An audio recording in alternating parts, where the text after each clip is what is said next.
मेरे प्यारे मित्रों नमस्कार। तो आज हम पढ़ेंगे लेक्चर नंबर 3 एपीसी। एपीसी मतलब PDC, process dynamics in control या फिर ऑटोमेटिक प्रोसेस कंट्रोल। तो हम सबसे पहले हम चैप्टर शुरू करें, लेक्चर शुरू करें, अपना सब्जेक्ट शुरू करें, तो उससे पहले हम 3 क्वेश्चन हमेशा पूछेंगे, जैसे कि हम पहले पूछा करते थे। पहला क्वेश्चन जो है कि व्हाट, ठीक, हम क्या पढ़ने जा रहे हैं। नंबर 2 वाई, हम अगर पढ़ने जा रहे हैं तो क्यों पढ़ने जा रहे हैं, क्या फ़ायदा है इसका। नंबर 3 हाउ, हम कैसे पढ़ेंगे। ठीक, तो क्या पढ़ने जा रहे हैं इसके बारे में हमें सब्जेक्ट बताएगा। सब्जेक्ट का नाम है पीडीसी, है ना। तो उसके जो हम पढ़ने जा रहे हैं प्रोसेस डायनेमिक्स एंड कंट्रोल, यानी ऑटोमेटिक प्रोसेस कंट्रोल। वो सब्जेक्ट जो किसी भी प्रोसेस को ऑटोमेटिक खुद ब खुद, है ना, अपने से ही, सामने से ही, जब जो डिफरेंट वर्ड है जो डिफरेंट स्टेट में यूज कर जाते हैं।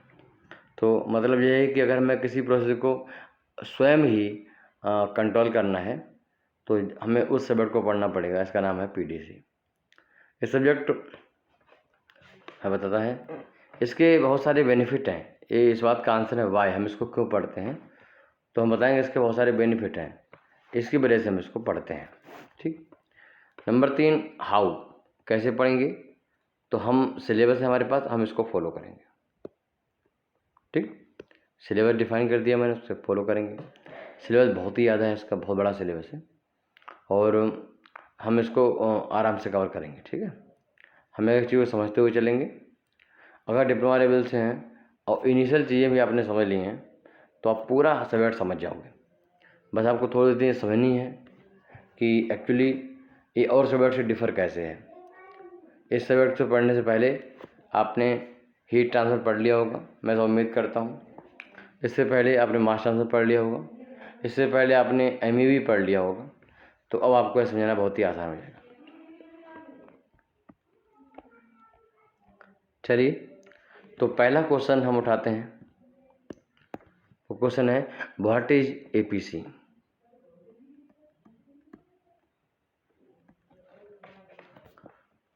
What is APC, automatic process control. आखिर ये है क्या, व्हाट।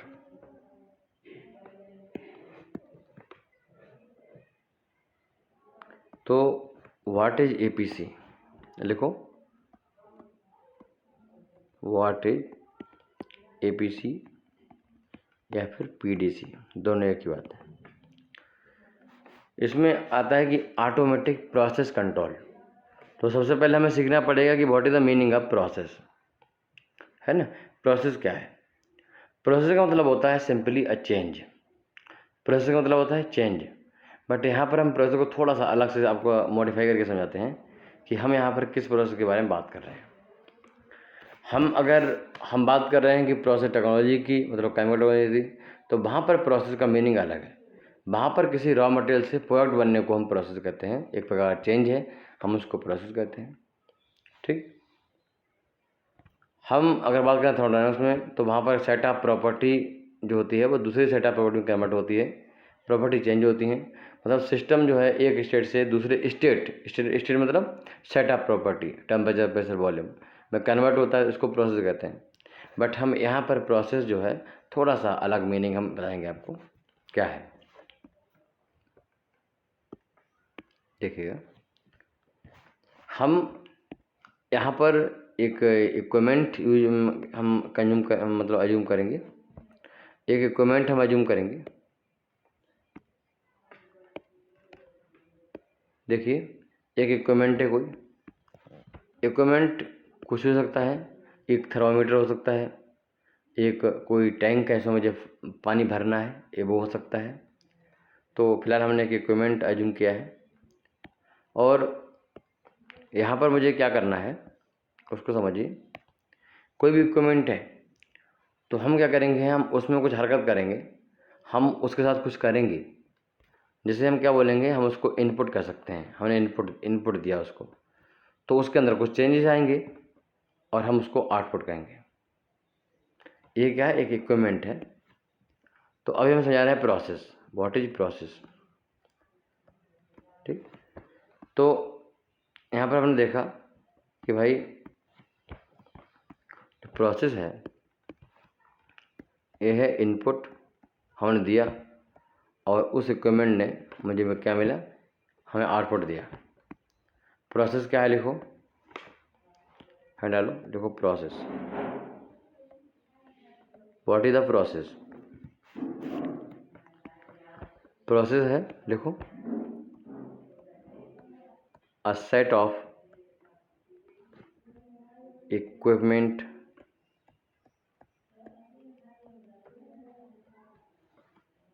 एंड मटेरियल, उसमें कोई मटेरियल भरा हो सकता है और वो इक्विपमेंट होगा। तो set of equipment and material that takes some input and has an output. ठीक, एक सेट है इक्विपमेंट का और मटेरियल का जो एक प्रकार के इनपुट को लेता है और इनपुट को लेने के बाद हमें क्या देता है, आउटपुट देता है। क्या देता है, आउटपुट देता है। देखो, इज कॉल्ड प्रोसेस, हम इसको प्रोसेस कहते हैं। क्या कहते हैं, हम इसको प्रोसेस कहते हैं। तो आप बोलोगे एक सेट है किसका, इक्विपमेंट का और मटेरियल का, जो इनपुट लेता है और आउटपुट देता है, हम इसको क्या बोलते हैं, प्रोसेस कहते हैं। देखो यहाँ पर इनपुट आउटपुट में कन्वर्ट हो रहा है, इस जहाँ पर कोई चेंज होता है हम उसको प्रोसेस कहते हैं। ठीक, तो इसमें आगे लिखो,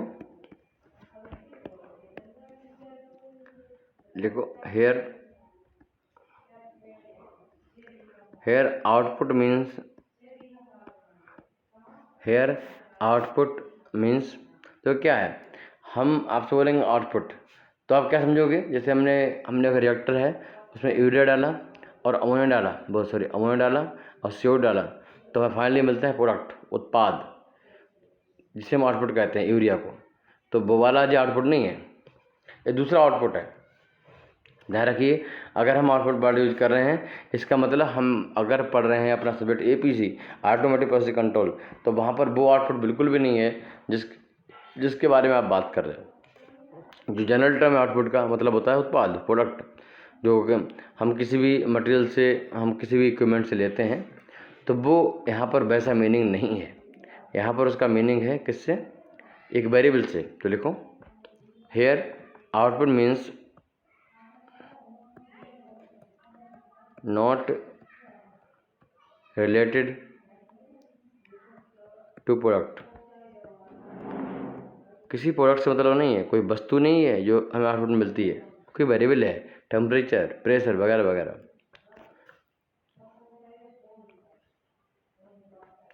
प्रोडक्ट, देखो, it's means that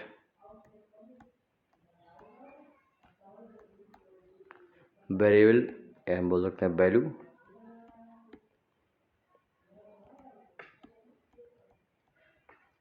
which be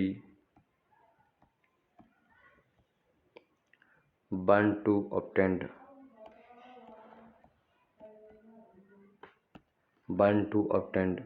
ठीक, कोई वेरिएबल है जो कि मुझे ज़रूरत है। ठीक, उसको हम क्या बोल रहे हैं, यहाँ पर आउटपुट बोल रहे हैं। ठीक, मैं वो एग्जाम्पल देता हूँ।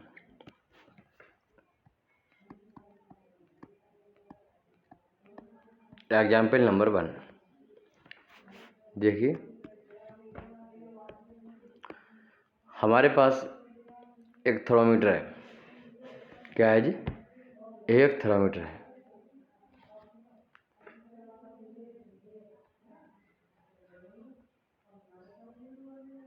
ठीक,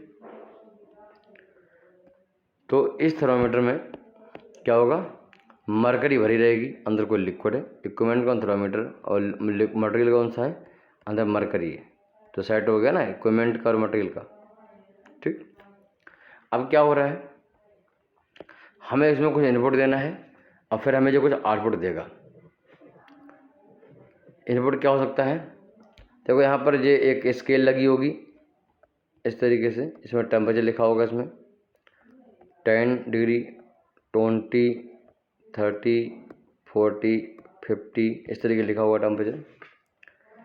तो अगर हम हीट दे दें, ऊष्मा दें, इसको गर्म करें, तो हमने हीट दे दी, वो क्या है, एक इनपुट है, इनपुट एनर्जी दे दी हमने, हीट, और हीट देंगे तो क्या होगा, इसका मरकरी जो है वो हीट को लेगा, मरकरी हीट को लेने के बाद अपने आप को एक्सपेंड करेगा, फैलाएगा। तो जो यहाँ इस कॉलम में जो हाइट दिख रही थी आपको, जी हाइट दिख रही थी, ये हाइट मरकरी की इनकी होगी, मरकरी की हाइट क्या होगी, डायरेक्टली इनकी होगी। आपने हीट बाहर दी, वो इनपुट थी, और आउटपुट क्या मिला, कौन सा वेरिएबल था जो चेंज हुआ, तो मरकरी की हाइट में चेंज आया। बात समझे। तो इस सिस्टम के लिए अगर हम बात करें कि इनपुट का है, what is input for thermometer,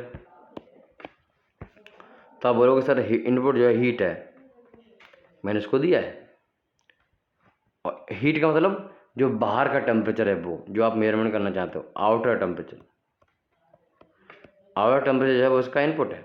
आप इन टर्म आप हीट में रिप्रेजेंट कर सकते हो इनपुट को, और in term out of temperature, out temperature को, आउटवर्ड टेम्परेचर को भी रिप्रेजेंट कर सकते हो। आउटपुट में क्या हुआ, आउटपुट में क्या हुआ, इसकी हाइट किसकी, मरकरी की, जो मरकरी की हाइट है वो क्या है, आउटपुट है। मरकरी की हाइट एक्चुअली अंदर जो मरकरी का टेम्परेचर है उसके बारे में इंडिकेट करती है। तो मरकरी का टेम्परेचर बढ़ेगा तो हाइट बढ़ेगी, तो जो इसका इनर टेम्परेचर है किसका, मरकरी का, उसको रिप्रेजेंट करती है। तो यहाँ पर आउटपुट क्या हुआ, ये हाइट हुई, लेवल हुआ किसका, मरकरी का, और जिसे हम उसका मतलब हाँ सॉरी, तो हाइट जो हुई मतलब उसकी वो हमारा आउटपुट हुआ, मतलब इनर टेम्परेचर आउटपुट हुआ। बात समझे। तो जो आउटपुट है वो डिफरेंट है, जो यूरिया नहीं है, जो कोई सोल्यूशन नहीं है, जो कोई जूस का मिक्सचर नहीं जो किसी मशीन ने बनाया है, ये आउटपुट एक वेरिएबल है। हाइट क्या है, एक वेरिएबल है, टेम्परेचर क्या है, वेरिएबल है। तो यहाँ पर जो आउटपुट जो का मीनिंग है वो बिल्कुल डिफर है और जगहों पर जो आउटपुट आपने पढ़ा है उससे।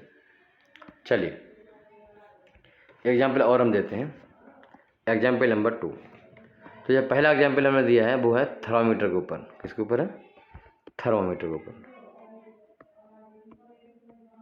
थर्मोमीटर, ठीक, सिंपल थर्मामीटर। दूसरा जो एग्जाम्पल है वो है हमारा लिक्विड लेवल के ऊपर, लिक्विड लेवल कंट्रोल सिस्टम, ठीक। तो ये लिक्विड लेवल के ऊपर है, हमारे पास, हम कोई टैंक मान सकते हैं, ये कोई टैंक है, ठीक, ये कोई टैंक है, और हमें क्या करना है कि हमें क्या करना है, इस टैंक जो हमारे पास टैंक है,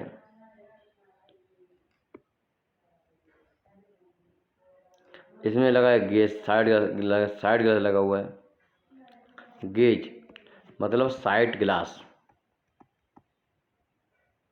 ये बोलते हैं ना इसको, ये लगा हुआ है। हम इसमें कोई इनपुट डाल रहे हैं, इनपुट में क्या है, इनपुट में हम कोई फ्लूइड से हम मटेरियल इन कर रहे हैं इसमें, ठीक। इसमें एक लाइन दी है, आउटपुट लाइन दी है, यहाँ पर एक वाल्व है, कंट्रोल वाल्व है, और एक कुछ परसेंटेज खुला हुआ है, जिसमें माल बाहर निकल भी रहा है। This is the Q out, this is the Q in, this is the Q in, inlet fluid, this is the outlet fluid. तो अगर इसमें लगातार पानी गिरेगा तो क्या होगा, इसका लेवल बढ़ेगा।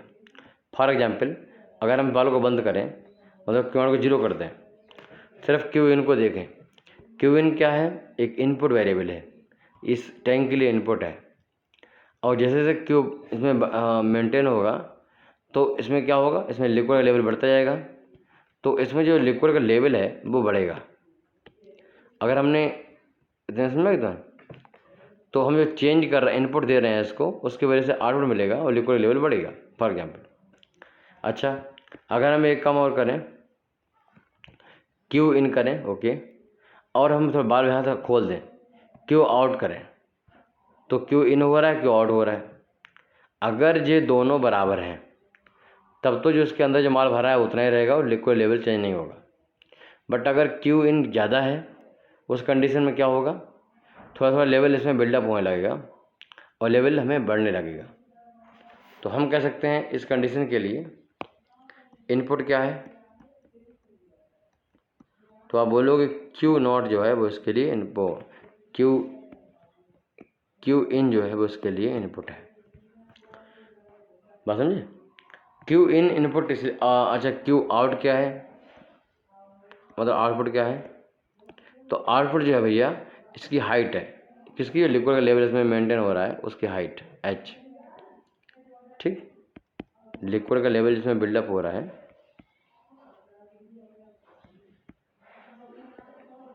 तो जो लिक्विड लेवल इसमें बिल्डअप हो रहा है h, वो इसकी हाइट जो है वो क्या है, आउटपुट है। बात समझ, यानी क्यू इनको बढ़ा रहे हैं तो इसका लेवल तेज़ी से बढ़ रहा है, क्यू इनको कम करेंगे तो लेवल तेज़ी से घटे, मतलब लेवल कम करेंगे और बार अगर बंद है आउटपुट वाला, तब उतनी तेज़ी से नहीं बढ़ेगा लेवल, कम तेज़ी बढ़ेगा। बात समझ आ गई? इसी प्रकार से क्यू इन को फिक्स रखो, 10 आ रहा है तो 10 आने दो, पहले 10 आ रहा था तो लेवल चेंज नहीं होगा, 10 आ रहा 10 जा रहा है तो लेवल चेंज नहीं होगा। अगर हम 10 को आने दें और 12 जाने दें तो अब माल जो अंदर का है वो खाली होने लगेगा, मटेरियल खाली होने लगेगा और लेवल डाउन होगा।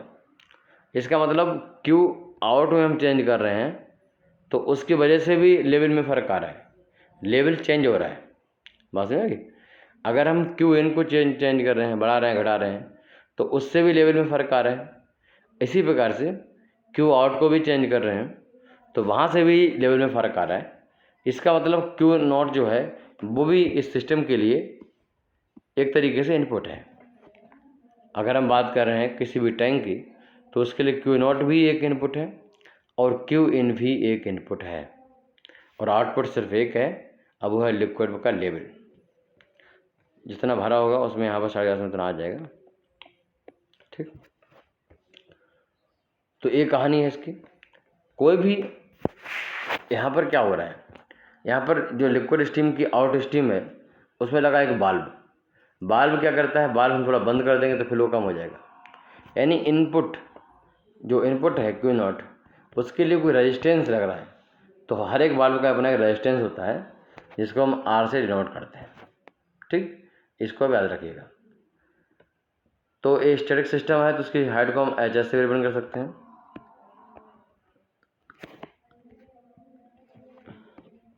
चलिए, तो लिख लो उसमें, if Q in equals to Q out, अगर जितना हम माल डाल रहे हैं उतना निकालेंगे तो इसका लेवल जो है ना, किसका, टैंक का, वो कांस्टेंट हो जाएगा। तो एच एस जो है वो कांस्टेंट हो जाएगा। क्लियर हो गई बात? अच्छा, अगर क्यू इन और क्यू आउट बराबर नहीं है, क्यू इन और क्यू आउट बराबर नहीं है, तो एच एस कांस्टेंट नहीं होगा, या तो एच एस बढ़ेगा या एच एस घटेगा। एच एस जो है नॉट कांस्टेंट, यानी वेरिएबल है, नॉट कांस्टेंट या फिर चेंज होगा,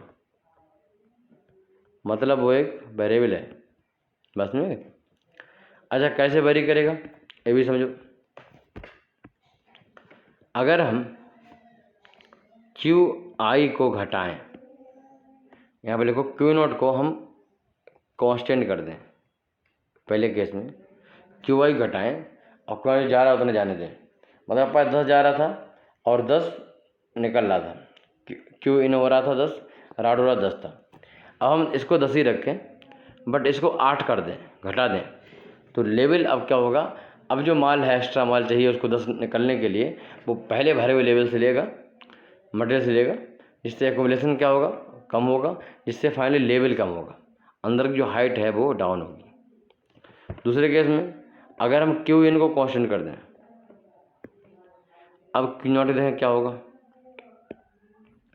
अब भाई मैंने क्या किया, क्यू इन को कांस्टेंट कर दिया, 10 ले रहा हूँ, पहले था 10 अब भी ले रहा हूँ, बट हमने क्या किया, जो आउट 10 हो रहा था हमने उसको 8 कर दिया। इसका मतलब अब 2 हमारा एक्स्ट्रा है वो अंदर इकट्ठा हो रहा है। तो अगर क्यू नॉट हमारा घट रहा है तो इससे क्या होगा, एच हमारा बढ़ेगा, या फिर ऐसे देखें क्यू इन हम बढ़ाएं अगर तो एच क्या होगा, घट जाएगा। ठीक, तो इस तरीके हम देख सकते हैं जो क्यू इन या क्यू आउट है, इन सब की जो यूनिट है मीटर क्यूब पर सेकेंड, और हाइट की तो आपको मालूम ही है मीटर होती है। अच्छा, जो आर है, मैंने क्या बोला, आर जो है वाल्व रेजिस्टेंस है, क्या है, वाल्व रेजिस्टेंस है। ठीक, वाल्व रेजिस्टेंस है, और इसकी वैल्यू होती है एच अपॉन क्यू, याद रखिएगा, इम्पोर्टेंट है। ठीक, एग्जाम में आता है। तो आर जो है वो एच अपॉन क्यू होता है। कैसे होता है, एच जो होता है वो समानुपाती होता है क्यू के, अगर क्यू इन के, बेसिकली क्यू इन के। ठीक, क्यू इन आप क्या करोगे, बढ़ाओगे, उस हिसाब से एच भी क्या होगा, बढ़ेगा। ठीक, ये बात समझ आ गई। तो हम हटाते हैं इसको, लगाते हैं कांस्टेंट, और यहाँ से आर की वैल्यू निकाल लेते हैं। क्लियर है बात। तो ये था सेकंड एग्जाम्पल, आपको समझने के लिए कि प्रोसेस है क्या। प्रोसेस का मतलब क्या है कि एक सेट है हमारे पास इक्विपमेंट का, मटेरियल का, और उसमें क्या हो रहा है कि इनपुट हम चेंज करते हैं तो आउटपुट भी चेंज होता है। इस सिस्टम को हम प्रोसेस कहते हैं। अब दूसरा टर्म आता है, इसे बोलते हैं control. What is the meaning of control.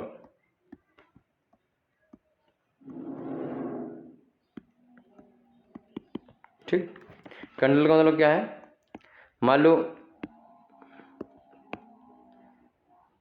आपने बोला कि भाई एक काम करो कि आपसे मैंने बोला कि आपने गलती की है और आप 40 उठक बैठक लगाओगे, ऊपर उठोगे पूरा, फिर नीचे जाओगे। तो आपने क्या किया, देखा सर नहीं देख रहे हैं तो हमने 38 लगा ली।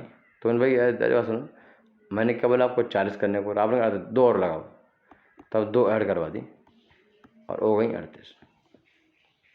ठीक, क्लियर बात। तो किसी लगा दी 42, तो मैंने भाई तुम्हें 40 बताई थी मैंने, तो ठीक, अगली बार 2 कम लगाना, तो 40। यानी आप क्या कर रहे हो, अगर आप डिफरेंट वैल्यू मिल रही हैं, बट आप उन वैल्यू को किसी एक कांस्टेंट वैल्यू के आसपास लाना चाहते हो। 42 है, नहीं मुझे 40 चाहिए, कम करो, 38 है, बढ़ाओ, मुझे 40 चाहिए। तो कहने मतलब यहाँ पर हम जो ऐसी एक्टिविटी करते हैं उसको हम क्या बोलते हैं, कंट्रोल करना। जब हम कोई स्पेसिफिक वैल्यू के आसपास घूमते हैं, हम वो वैल्यू अचीव करना चाहते हैं, तो हम उसको क्या बोलते हैं, कंट्रोल करना। तो लिखो, दूसरा वर्ड है कंट्रोल। अभी टॉपिक चल रहा है व्हाट इज एपीसी। कंट्रोल का मतलब लिखो, try to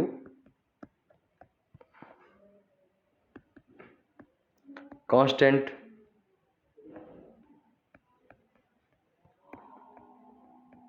Dzire value of a parameter. ठीक, तो बेसिकली आप कोई कांस्टेंट वैल्यू है उसको अचीव करना चाहते हो, इसको बोलते हैं कंट्रोल। अगला वर्ड है ऑटोमेटिक।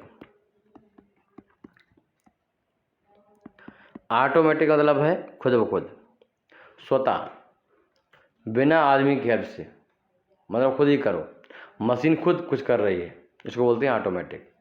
तो लिखो, it derived from automation it's means, क्या मतलब है देखो, to reduce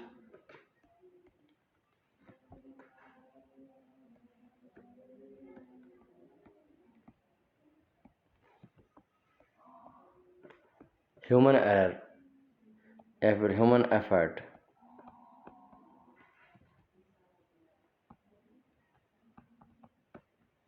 with the help of machine, with the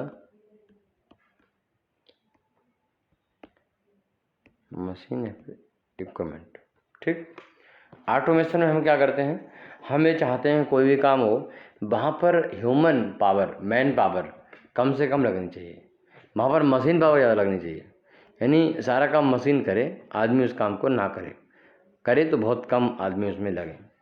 इस तरह की एक्टिविटी को बोलते हैं ऑटोमेशन करना या फिर ऑटोमेटिक। चलिए देखिएगा, डबल इन्वर्टेड कॉमा लिखो, if there is any change in input then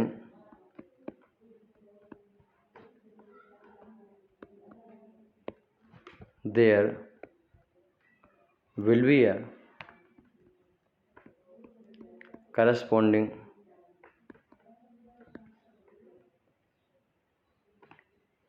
change in output।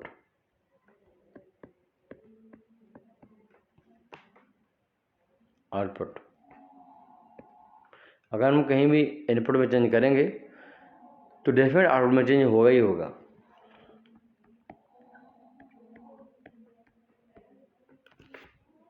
The study of these changes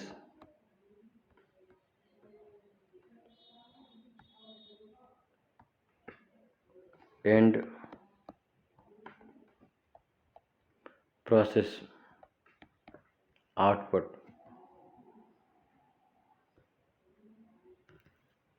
अच्छा, प्रोसेस आउटपुट को हम बोलते हैं रिस्पॉन्स ऑफ द प्रोसेस। मालूम है, कभी एग्जाम में लिख के आएगा कि रिस्पॉन्स बताइए, रिस्पॉन्स इसका मतलब वो पूछ रहा है आउटपुट। देखो response RESPONSE, response of the process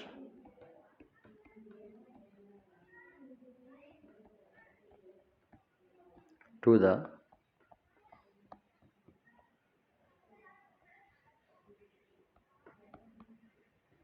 corresponding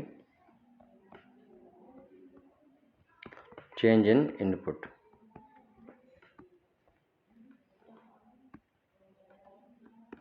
is known as process dynamics। अगर कोई पूछे कि भाई प्रोसेस डायनेमिक्स क्या है, तो आप बोलोगे कि it is the study of output of system, output of equipment corresponding to its input, है ना, या फिर response of the system corresponding to its change in input, है ना। तो बेसिकली क्या है कि किसी भी सिस्टम में जो रिस्पॉन्स मिल रहा है, हमें आउटपुट मिल रहा है, कब, जब हम इनपुट को चेंज कर रहे हैं। तो ऐसे मिलने की स्टडी करने को हम क्या बोलते हैं, प्रोसेस डायनेमिक्स कहते हैं।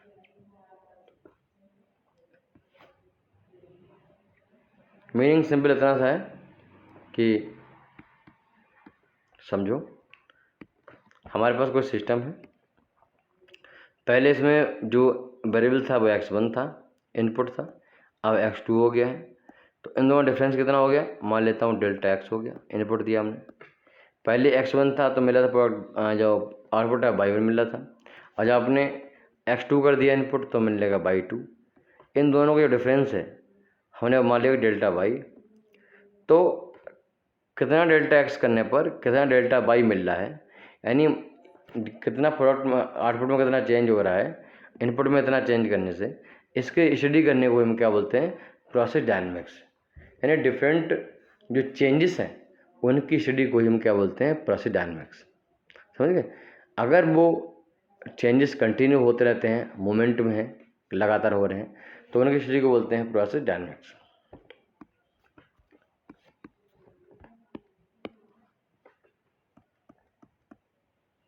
अब लिखिए, टाइम वेरिएंट प्रॉपर्टी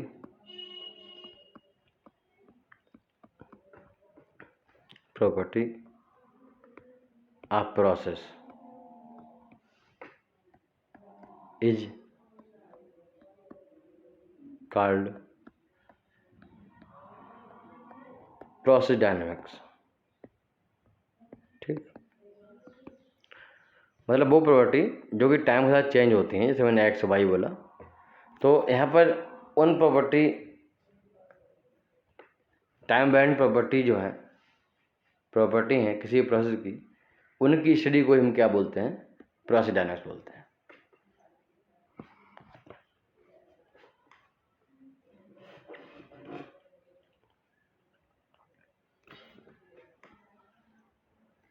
चलिए अब हम पढ़ते हैं what is the advantage of APC. Exam में क्वेश्चन आता है, ध्यान रखिएगा। Advantage of APC, automatic process control, क्या फ़ायदा है, क्यों हमने इसको सामने लाए। तो फायदा नंबर 1 लिखो, किसी भी इंडस्ट्री में अगर आदमी बनाएगा कोई माल और मशीन बनाएगी, तो ज़्यादा माल किसी टाइम में कब बन पाएगा, जब मशीन बनाएगी। तो जब ऑटोमेटिक प्रोसेस कंट्रोल, सबसे बड़ा फ़ायदा ये है कि प्रोडक्शन बढ़ जाता है। ठीक, फॉर एग्जाम्पल अगर कई आदमी हो, वो उठा के माल को यहाँ से वहाँ ले जाए तो टाइम ज़्यादा लगेगा, या फिर मशीन ले जाए, तो आंसर मशीन ले जाए। किसी मकान को बुलडोज करना हो, गिराना हो, तो आदमी गिराए जल्दी गिरा देगा या फिर मशीन गिराए जल्दी गिर जाएगा। तो आप बोलो सर मशीन गिराए, इसका मतलब क्या है, अगर मशीन काम करेगी, मतलब हम ऑटोमेशन करेंगे, तो प्रोडक्शन क्या होगा, बढ़ जाएगा। प्रोडक्शन से हमारा मतलब है कि एक दिन में कितना माल बना, कितना टन माल बना। यूरिया 3500 टन बना या 2000 टन बना, सोडा बना रहे हैं तो वो 1700 टन बना एक दिन में, या फिर वो 2000 टन बना।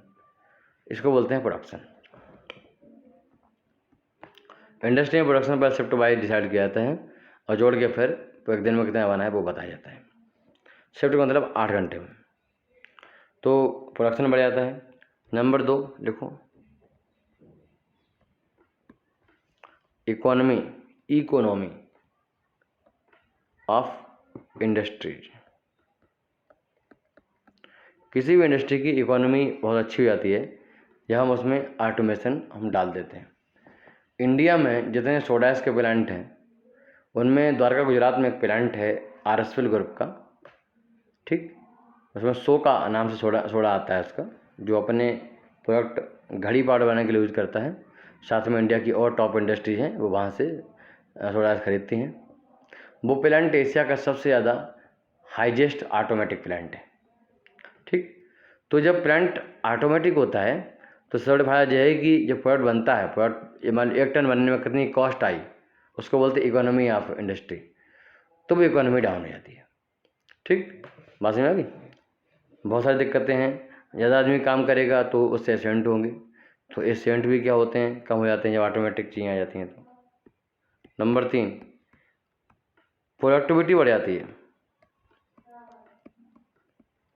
प्रोडक्टिविटी बढ़ जाती है। तो आप बोलो सर प्रोडक्शन तो बताया, प्रोडक्टिविटी क्या होता है। प्रोडक्ट मतलब क्या होता है कि आउटपुट और इनपुट का रेशियो, यानी 1 किलो मतलब यूनिट टन या फिर यूनिट क्वांटिटी रॉ मटेरियल में कितना हमारा प्रोडक्ट बन पा रहा है। मान लो फॉर एग्जांपल के लिए ए और बी मिलके बना रहे हैं सी। ठीक, तो हमने क्या देखा कि भाई ए को हमने 1 टन लिया, इसको लिया 1 टन, तो अब जो बन रहा है 1.5 टन। ठीक, ये पहला केस है जब मैंने ऑटोमेशन नहीं लगाया था। अब डाल रहा हूँ 1 टन जे 1 टन जे, अब बन रहा है 1.8 टन। बढ़ गया ना, बढ़ गया। तो रॉ मटेरियल उतना ही रहा, बट प्रोडक्ट जो है बढ़ गया, आउटपुट बढ़ गया। ठीक, तो ऐसा कहने से हम बोल सकते हैं कि किसी भी सिस्टम की, किसी भी प्लांट की, किसी भी इक्विपमेंट की प्रोडक्टिविटी होती है वो क्या होती है, बढ़ जाती है, एनहेंस हो जाती है। कब? जब हम ऑटोमेशन उसमें अप्लाई कर देते हैं। क्वालिटी इम्प्रूव, क्वालिटी जो है किसी प्रोडक्ट की बढ़ जाती है, क्वालिटी जो होती है वो इम्प्रूव हो जाती है। कैसे इम्प्रूव हो जाती है? हमारे यूरिया बनाते हैं, तो यूरिया बनाने के लिए हमें ध्यान रखना है कि बायो रेट जो है किसी भी हालत में 1% से ज़्यादा नहीं होना चाहिए। अगर 1% से ज़्यादा होगा तो हमारा ऐसा यूरिया जो है वो रिजेक्ट कर दिया जाएगा। ठीक, तो अब ऐसी कंडीशन में हम कैसे रोकें? तो टेम्परेचर जब 136 से ऊपर जाता है लास्ट में सोल्यूशन का, जब कंपोजिशन 99.998 रहता है उसका, तो उस समय हमें ध्यान देना पड़ता है कि टेम्परेचर 130 से ऊपर नहीं आना चाहिए। अब हम क्या करेंगे, टेम्परेचर जैसे बढ़े, हम एक आदमी को फ़ोन करें कि भाई बाल को बंद करो। मालूम पड़ेगा आदमी बाल बंद कर रहा है, आदमी बोला बस सर बाल बहुत हार्ड है, हमें बंद नहीं कर मिलेगा, मकाई वाले को भेजो। तो मालूम पड़ेगा टेम्परेचर 138 हो गया, और टेम्परेचर 138 जैसे ही होगा फिर क्या होगा मालूम, फिर हमारा मामला ख़राब हो जाएगा। हमारे सिस्टम लगा रखा है, एक कोई सोलनॉइड वाल्व लगा रखा है, बिजली चलने वाला वाल्व लगा रखा है, या फिर हमने कंट्रोल लगा रखा है, तो फटाक से जैसे मैंने बटन दबाया तुरंत बंद चालू, बंद चालू, स्टीम को कम कर दिया, ज़्यादा कर दिया। जैसे हम बटन दबाएंगे तुरंत टेम्परेचर मेंटेन हो जाएगा। अब हमारा बायोड नहीं बनेगा और हम क्वालिटी को मेंटेन नहीं कर पाएंगे। तो क्वालिटी कितना है, अमोनिया कितना उसमें जा रहा है, फ्री अमोनिया कितना है, उसका पार्टिकल का साइज कितना है, वो सारी चीज़ें अगर मशीन कंट्रोल करेगी तो क्वालिटी बहुत अच्छी बनेगी, तो क्वालिटी इम्प्रूव होती है। नंबर 5 देखो, प्रोडक्ट यूनिफॉर्मिलिटी। प्रोडक्ट यूनिफॉर्मिलिटी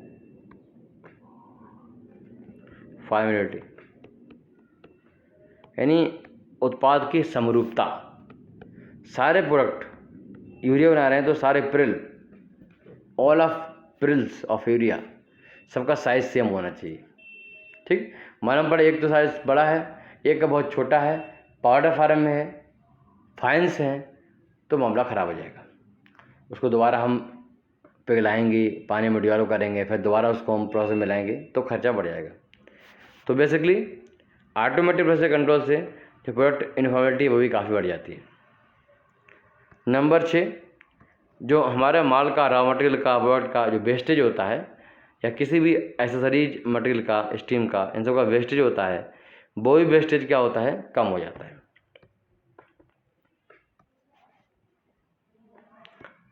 अगर देखो ह्यूमन एक्सीडेंट, जो ह्यूमन एक्सीडेंट होते हैं, इंडस्ट्री चाहती है कि एक्सीडेंट जो ना हो, किसी प्लांट में एक्सीडेंट ना हो। हम वहाँ पर डेली बेसिस, मंथली बेसिस हम टारगेट करते हैं कि 0 एक्सीडेंट होना चाहिए। तो अगर हम मशीनों से काम करवाते हैं तो एक्सीडेंट की जो संभावना है वो भी काफ़ी कम हो जाती है। इंडस्ट्री में हजार्ड मैनेजमेंट जो है, जो भी खतरे हैं इंडस्ट्री में, उनका हजार्ड्स का मैनेजमेंट आसानी से हो जाता है, ईजिली मैनेज कर लेते हैं।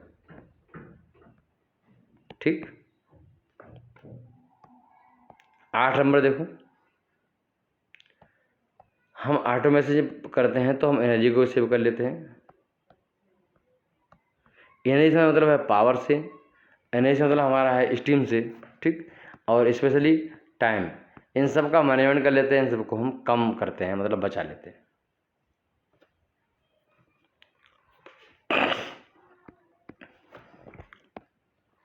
चलिए कुछ डिसएडवांटेज लिख लीजिए इसके, एपीसी के। हमने अपने फ़ायदे बहुत कर लिए मगर कुछ नुकसान भी कर चले, उनको भी देखो। वो गाना सुना है ना, अब तुम्हारे हवाले वतन साथियों, कर चले हम फिदा जानो तन साथियों, अब तुम्हारे हवाले वतन साथियों। तो इसमें हमें बात करनी है कि कॉस्टली जो हमारा जो ये प्रोसेस है वो वास्तव में बहुत ही कॉस्ट कंज्यूमिंग है। हमें बल्ब लगा देंगे मकई का बल्ब तो वो उतना महंगा नहीं पड़ेगा, मगर हम कंट्रोल बल्ब लगाएंगे तो बहुत महंगा पड़ेगा। तो ऑटोमेशन हर तरीके से हर एक लेवल पे काफ़ी महंगा होता है, इसमें कॉस्ट काफ़ी इन्वॉल्व रहती है। रिपेयरिंग को ज़्यादा नहीं आती है, बट इंस्टॉलेशन कॉस्ट स्टार्टिंग में कॉस्ट काफ़ी ज़्यादा आती है। तो ये ऑटोमेटिक प्रोसेस कंट्रोलर काफ़ी महंगा है। इसमें क्या है कि जो एनर्जी कंजप्शन है वो भी क्या है, थोड़ा चेंज होता रहता है, फ्लक्चुएट होता रहता है। पावर फ्लक्चुएशन देखने को मिलता है। देखो, जब हम कहीं पर एपीसी लागू करते हैं तो कई मुझे extra equipment, pressure gauge, temperature gauge, ये दाम यहाँ लगाने पड़ते हैं, तो वो काफ़ी एक्सपेंसिव है। तो देखो, मोर सपोर्टिव, अगर आपको एलजी लगाना है अगर आपको लेवल कंट्रोल वाल्व लगाना है तो फिर आपको एक बार एलटी लगाना पड़ेगा। अगर आपको टीबी लगाना है, टेम्परेचर कंट्रोल लगाना है, तो आपको टीटी लगाना पड़ेगा, टीआईटी लगाना पड़ेगा। मोर सपोर्टिव इक्विपमेंट्स, जिसे बोलते हैं accessories,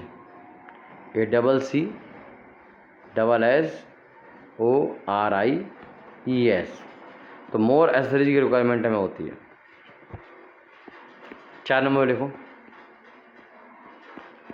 lack of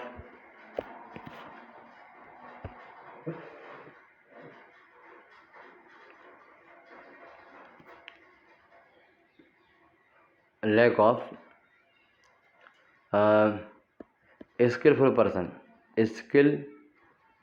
person. Basically क्या है, इसको चलाना तो फ़ायदेमंद है, पर चलाने के लिए आदमी कम चाहिए, ये भी सही है, पर जितने आदमी चाहिए वो स्किलफुल होने चाहिए, नॉलेजेबल होने चाहिए, तभी हम ये काम कर पाएंगे। ठीक, तो ये थी कहानी इसकी। आपसे हम पूछें, एक क्वेश्चन पूछें कि you know effect of 200 ATM pressure by short hole water leakage. ठीक, हमारे पास इंडस्ट्री में जो भी हम काम कर रहे हैं, हमें बहुत सारे हजार्ड है। अगर हम पूछें कि हमारे पास कोई टैंक है, रिएक्टर है, और इसमें से स्टीम हम हैंडल कर रहे हैं, छोटा सा होल हो जाए तो क्या होगा, 200 ATM प्रेशर की जब स्टीम निकलेगी ना ऐसे, और कोई आदमी अगर खड़ा हुआ है यहाँ पर, तो आदमी पूरा छेद करते हुए निकल जाएगी बाहर, सिर्फ छेद हो जाएगा, आदमी मालूम ही नहीं पड़ेगा। और तुरंत छेद होगा ना, तुरंत नहीं मालूम पड़ेगा, चाहे वो छेद कहीं से भी हो, थोड़ी देर में हमारे यहाँ छेद हो गया। ठीक, तुरंत खून भी नहीं निकलेगा, खून भी नहीं निकलता जल्दी से, उन जगह को पूरा गर्म कर देती है, जला देती है, तो खून भी नहीं निकलता वहाँ से, सीधे होल हो जाता है। क्लियर है बात, ये चीज़ें सामने निकल के आती हैं। तो ये था आज का लेक्चर, जिसमें हम लोगों ने पढ़ा कि व्हाट इज एपीसी क्या है। हमने आपको पढ़ा एडवांटेज, जिसमें हमने सीखा कि वाई हम एपीसी क्यों पढ़ते हैं। ठीक, एपीसी कैसे पढ़ेंगे, इसके लिए हम आपको सिस्टम देंगे, एपीसी कैसे काम करता है, हाउ वर्क एपीसी, ऑटोमेशन कैसे काम करता है, ये हम आपको सिखाएंगे नेक्स्ट लेक्चर में। फिर मिलते हैं, नमस्कार, जय हिंद, जय भारत। कैसा लगा लेक्चर जरूर बताइएगा। अगर आप हमारी क्लास को यूट्यूब पे देख रहे हैं तो हमारा एप्लीकेशन कैमका गुरु डाउनलोड कर लीजिए, और डाउनलोड करके वहाँ पर आप जो है हमारे सारे सब्जेक्ट पढ़ सकते हो। हम कैमका इंजीनियरिंग के 10 सब्जेक्ट पढ़ाते हैं, साथ में ओपी होता है सब पढ़ाते हैं। हम एवरी एग्जाम के लिए special, RCFL, ISRO, DRDO, BARC, IOCL, इन सब के लिए आपको पढ़ाते हैं, इफ़को, NFL। तो जरूर पढ़िए हमारे साथ, बहुत ही मिनिमम फीस में पढ़ाते हैं। तो फीस 1000 हुआ करते वो 500 है, तो मैंने फ़ीस काफ़ी कम कर दिया है, अब उसको देखिएगा। और बहुत बड़ी संख्या हमारे यहाँ से बच्चों का सिलेक्शन होता है डिफरेंट एग्जाम में, और आने वाले समय में और संख्या काफ़ी संख्या बढ़ेगी, सक्सेस में काफ़ी इजाफा होगा। तो बने रहिए हमारे साथ, फिर मिलते हैं, नमस्कार। और हम एक और सूचना और दें लास्ट में आपको, एक हमारा और एप्लीकेशन आ गया अभी, जिसमें हम सिर्फ केमिकल इंजीनियर बच्चों को पढ़ाते हैं। वो तो हमारा एप्लीकेशन है केमिकल गुरु, है ना, जिसमें केमिकल इंजीनियरिंग पढ़ाते हैं, टेक्निकल नॉन टेक दोनों सब्जेक्ट अवेलेबल है। बट एक एप्लीकेशन लॉन्च हुआ है मेरा, जिसका नाम है IICA, CA, ठीक। International institute for competition and academics, इसमें आपका क्लास 1 से 12 तक जो स्टूडेंट हैं उनके लिए all subject CBSE SSC board यहाँ मिलेगा। नंबर 2, इसमें आपको 200 से ज़्यादा कंपटीशन एग्ज़ाम जो हैं लेखपाल, TET, CTET, UPSC, PCS, NDA, सब कुछ, नीट, IIT JAM, एवरीथिंग आपको यहाँ मिल जाएगा। तो ज़रूर इसको हमारा डाउनलोड कर लीजिएगा और फ्रेंड को बताइएगा। आपका जो स्टूडेंट हैं, छोटे बच्चे हैं, भाई बहन हैं, मोहल्ले में बच्चे, बताइएगा। हम बहुत ही कम फीस में यहाँ पढ़ाते हैं। अगर हम एग्जांपल दें तो CBSE जो बोर्ड है उसमें 10th क्लास में फिजिक्स, केमिस्ट्री, मैथ, इसके पूरे साल तक की फ़ीस मात्र आपकी 1000 है। इंडिया के टॉप टीचर आपको यहाँ पर पढ़ाएंगे बहुत ही सुपर तरीके से। आपको VIP बोर्ड पे, इलेक्ट्रॉनिक बोर्ड पे पढ़ाएंगे आपको, और ब्यूटीफुल आवाज़ और ब्यूटीफुल वीडियो में आपको पढ़ाएंगे। बहुत ही शानदार तरीके से पढ़ाया जाएगा। आप ज्वाइन करिए, अपने स्टूडेंट को, अपने साथ वालों को, अपने भाई लोगों को ज्वाइन करवाइए। तो फिर मिलते हैं। नमस्कार, जय हिंद, जय भारत।